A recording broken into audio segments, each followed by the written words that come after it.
जरा तसव्वुर करें एक ऐसी कौम का जिसे अल्लाह ताला ने जमीन का बेहतरीन और खूबसूरत तरीन हिस्सा अता किया था, जहाँ हर वक्त नरम हवाएं चलती थी। जमीन इंतहाई जरखेज थी और चारों तरफ ठंडे पानी के नदी नाले बहते थे और उनकी रहनुमाई के लिए भेजे गए अल्लाह के एक जलील और कद्र पैगंबर हजरत नूह अलैहिस्सलाम।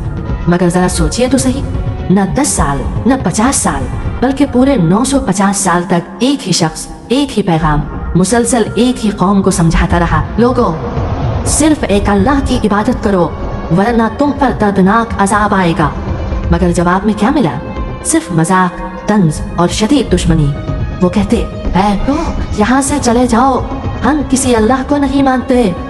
फिर बिलाखिर वो दिन आ ही गया जब आसमान ने पानी के दहाने खोल दिए और जमीन ने अपने सीने में छुपाए हुए उबलते चश्मे खोल दिए और देखते ही देखते सब कुछ एक गहरे और खौफनाक तूफान में डूब गया। याद रहे कि कौम नूह हजरत आदम अलैहिस्सलाम के बाद इंसानी तारीख की सबसे कदीम कौमों में से एक थी और अक्सर रिवायात के मुताबिक ये लोग बाबुल यानी आज के इराक के गिरदो नवाह में आबाद थे। क्या शानदार मंजर था वो, हुसीन जमीन, लहराती फसलें और उनके जिस्म तौबा इतने ताकतवर और मजबूत जैसे लंबे ऊंचे पहाड़ हों। ये वो लोग थे जिनकी जिस्मानी कुव्वत आज के इंसानों से कहीं ज्यादा थी, मगर फिर उनमें एक नई और अजीब फितरत पैदा हुई और शिर्क का बीज उगने लगा। अफसोस, कौम नूह के पास दुनिया की हर नेमत थी मगर वो अल्लाह की सबसे बड़ी नेमत यानी तौहीद को भूल बैठे। रिवायात में आता है कि शुरू में ये लोग जिन हस्तियों को याद करते थे वो दरअसल अल्लाह के नेक बंदे थे, मगर लोगों ने सोचा कि क्यों ना उनकी याद कायम रखने के लिए उनकी तस्वीरें और मुजस्समे बना लिए जाए। बस फिर क्या था, तस्वीर से ताजीम शुरू हुई, ताजीम सजदे में बदली और सजदा बिलाखिर शिर्क बन गया। वो उन बुतों को पुकारने लगे, ऐ हमारे माबूद, हमारी मुश्किलें आसान कर दे, हाँ हमारी जिंदगी में सुकून भर दे। कुरान करीम हमें बताता है कि इन सरदारों ने अपनी कौम से कहा, हरगिज़ अपने माबूदों को मत छोड़ना, न वुद को, न सुआ को, न यगूस को, न याऊक को और न नसर को। ये वही नेक लोग थे जो अब पत्थर के बुत बन चुके थे, मगर अफसोस उनके दिल तो पत्थरों से भी ज्यादा सख्त हो चुके थे। उनकी जहालत का ये आलम था कि आपस में बहस करते और कहते, मेरा बुत ज्यादा बेहतर है, तो दूसरा चीखता, क्वास मत करो, मेरे वाले खुदा की कारीगरी लाजवाब है। इसी कौम के किस्सों में एक इंतहाई अजीब और गरीब हस्ती का जिक्र भी मिलता है जिसे अवौज बिन अनुक कहा जाता है। अगरचे उसका जिक्र कुरान में नहीं बल्कि कुछ कदीम रिवायात में मिलता है, मगर कहा जाता है कि वो इस कदर देव हैकल और बेपनाह ताकतवर था कि कभी कभी अपने कदमों की धमक से पहाड़ों को हिला कर रख देता था। लोगों में उसकी दहशत और किस्से मशहूर थे और ये शख्स इस कौम के तकब्बुर की जिंदा मिसाल बन चुका था।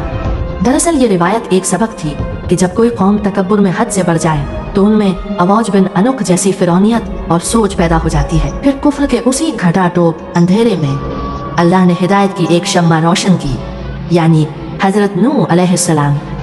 कुरान करीम खुद गवाही देता है कि और हमने नूह को उनकी कौम की तरफ भेजा, बस वो हम उनमें 50 साल कम 1000 साल यानी 950 साल रहे। आप अलैहिस्सलाम पुकार पुकार कर कहते, ऐ मेरी कौम, मैं तुम्हारे लिए अल्लाह की तरफ से एक साफ और खुला डराने वाला हूँ, यानी एक ऐसा पैगंबर जिसका पैगाम तुम तक पूरी तरह वाज़े और सच्चाई के साथ पहुँच चुका है। मगर ये ढीठ लोग अपनी उंगलियां अपने कानों में ठूंस लेते, अपने ऊपर कपड़े लपेट लेते ताकि उनका चेहरा भी ना देखे और बड़ी सख्ती से कहते, हम तुम्हारी बात आज तक नहीं सुनाई है। जब हजरत नूह अलैहिस्सलाम वाज फरमाते तो शायद कुछ लोगों के चेहरों पर हल्की सी नरमी आती, मगर फौरन ही उनके मुतकब्बिर सरदार आ जाते और उनका हाथ पकड़कर कहते, अरे छोड़ो उसको, ये तो एक आम आदमी है, गरीब और कमजोर सा। अगर अल्लाह को कोई पैगाम भेजना ही होता तो हम जैसे बड़े और अमीर सरदार को चुनता। जरा दिल पर हाथ रखकर सोचो, 1-2 साल नहीं बल्कि पूरे 950 साल की मुसलसल दावत, दिन के उजालों में भी और रात के अंधेरों में भी, कभी चिपके चिपके समझाया तो कभी खुले आम पुकारा, कभी नरमी इख्तियार की तो कभी डराया। हजरत नूह अलैहिस्सलाम उनसे फरमाते कि लोगों, अपने रब से तौबा कर लो, वो तुम पर मूसलाधार बारिशें बरसाएगा, तुम्हें माल और दौलत से नवाजेगा, बेटे अता करेगा, तुम्हारे लिए सरसब्ज बागात उगाएगा और तुम्हारी नहरें जारी कर देगा। मगर जवाब में क्या मिला? वही मजाक, वही तंज और वही पुरानी दुश्मनी। बिलाखिर वो वक्त बयान पहुंचा जब वही इलाही से ये यकीन हो गया कि अब ये बदनसीब कौम कभी नहीं सुधरेगी। तब हजरत नूह अलैहिस्सलाम ने जलाल में आकर वो दुआ मांगी जिसकी हैबत आज भी इंसान को हिला कर रख देती है। ऐ मेरे रब, इस रोए जमीन पर बसने वाले उन काफिरों में से किसी एक को भी जिंदा मत छोड़ना, क्योंकि अगर ये बच गए तो तेरे बंदों को गुमराह करेंगे और उनकी नस्लों से सिवाय बदकार और सख्त काफिरों के कुछ पैदा नहीं होगा। इसके फौरन बाद अल्लाह का जलाल भरा हुक्म नाजिल हुआ कि बस अब हमारी निगरानी में और हमारी वही के मुताबिक एक कश्ती तैयार करो, और खबरदार इन जालिमों के बारे में मुझसे अब कोई सिफारिश मत करना, ये सब के सब गर्क होने वाले हैं। हजरत नूह अलैहिस्सलाम ने कश्ती बनाना शुरू कर दी। जब कौम के सरदार वहाँ से गुजरते तो ठट्ठा उड़ाते और हंसते हुए कहते, वे इस रेगिस्तान में कश्ती, पानी कहाँ से आएगा? क्या तुम नाउजुबिल्लाह दीवाने हो गए हो?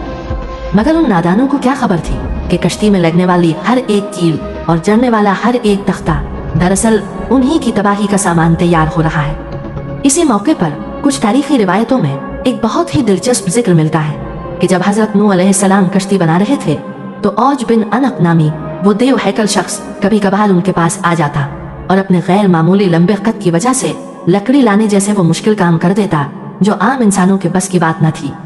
लेकिन नाजरीन, याद रहे कि ये बातें सिर्फ किस्से, कहानियों और रिवायात में मिलती हैं। कुरान में उस शख्स या उसकी मदद का कोई तस्करा मौजूद नहीं है। खैर, रिवायात में कश्ती की बनावट भी मिलती है कि ये अजीम शान कश्ती 3 मंजिलों पर मुश्तमिल थी। निचली मंजिल में जंगली जानवर और दरिंदे, दूसरी मंजिल पर इंसानों का बसीरा था और सबसे ऊपर वाली तीसरी मंजिल परिंदों और जरूरत के हल्के सामान के लिए मखसूस थी, जहाँ से निगरानी भी की जा सकता। कुरान मजीद में अजाब के आगाज के लिए एक निहायत अहम और अजीब निशानी बयान की गई है कि जब तन्नूर उबल पड़े तो फौरन हर जानवर का एक एक जोड़ा नर और मादा कश्ती में सवार कर लेना। यानी जरा कुदरत का निजाम देखिए कि जानवर हजरत नूह अलैहिस्सलाम को जंगलों में जाकर ढूंढने नहीं थे, बल्कि अल्लाह के हुक्म से ये मखलूक खुद खिंची चली आई। फिर बिलाखिर वो दिन आ ही गया जिसका बरसों से इंतजार था। आसमान अचानक सियाह खौफनाक बादलों से भर गया और गर्म हवाएं यकदम ठंडी होकर तेज तूफानी आंधियों में बदल गईं।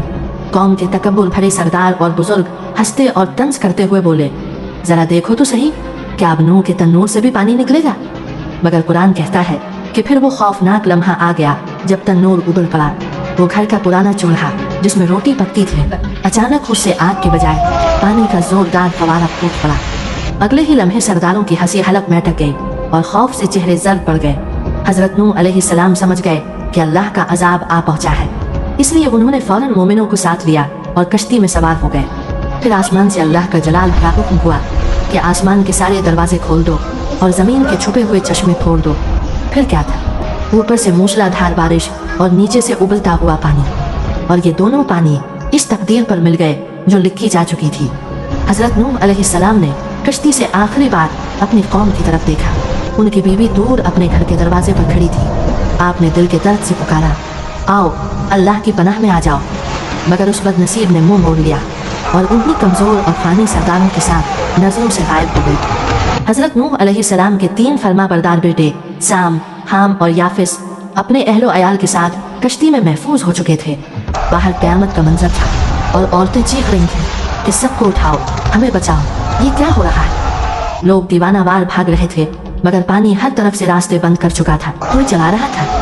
नूह सच कहता था, हाय अजाब आ गया, हम बर्बाद हो गए। जमीन फट रही थी, उबलते पानी की लहरें सांपों की तरह उठ रही थी।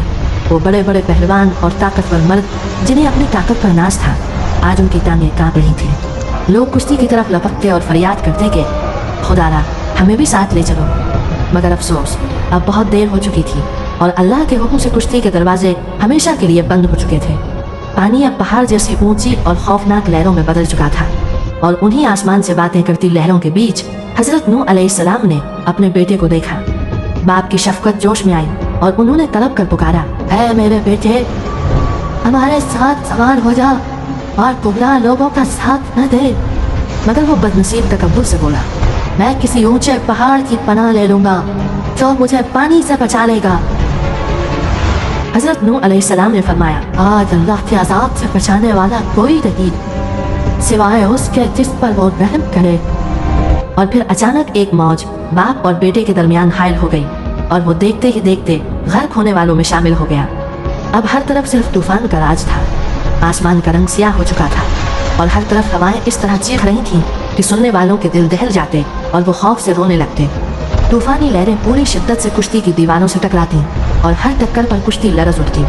अंदर हज़रत नूह अलैहिस्सलाम और मोमिनीन सहमे हुए दुआओं में मसरूफ़ थे, जबकि बाहर सिर्फ तबाही का शोर था। दिन और रात का फ़र्क मिट चुका था। बिजली की कड़क के सिवा कोई रोशनी न थी। पानी इस कदर बढ़ गया कि ऊंचे ऊंचे पहाड़ भी डूब गए और सिर्फ चोटियां बाकी रह गईं। पूरी कायनात में सिर्फ एक कश्ती तीर रही थी। मिलाखिर अल्लाह का जलाल थमा और हुक्म हुआ कि ए ज़मीन अपना सारा पानी निगल ले और ए आसमान थम जा। पानी उतर गया, ज़मीन खुश्क हो गई और वो मुबारक कश्ती जूदी नामी पहाड़ पर जा ठहरी। हज़रत नूह अलैहिस्सलाम शुक्राने के सजदे में गिर गए। उनके गिर्द उनके बेटे साम, हाम, याफिस और चंद गिनती के अहले ईमान मौजूद। बस यही लोग बाकी बच्चे थे और यहीं से इंसानियत के एक नए दौर का आगाज़ होता है। नाजरीन, कौम नूह भी यही सोचती थी कि हम ताकतवर हैं, हमारे पास माल है, हम बच जाएंगे। मगर जब अल्लाह का फैसला आया तो न माल काम आया और न ही उनके बुत। जरा सोचिए, आज हमारे बुत क्या है? हमारा करियर, लोग क्या कहेंगे का डर, सोशल मीडिया की नमूद व नुमाइश या बेहयाई। याद रखिए, उस वक्त वो लकड़ी की कश्ती बचा ले गई थी, लेकिन आज के इस पुरफन दौर में हमारी निजात की कश्ती सिर्फ तौहीद, नमाज, सच्ची तौबा, कुरान और सुन्नत रसूल सल्लल्लाहु अलैहि वसल्लम है। कमेंट सेक्शन में ज़रूर लिखें कि आपको इस वाक़े से क्या सबक मिला और ऐसी मज़ीद वीडियोस के लिए चैनल को सब्सक्राइब करना हरगिज़ मत भूलना।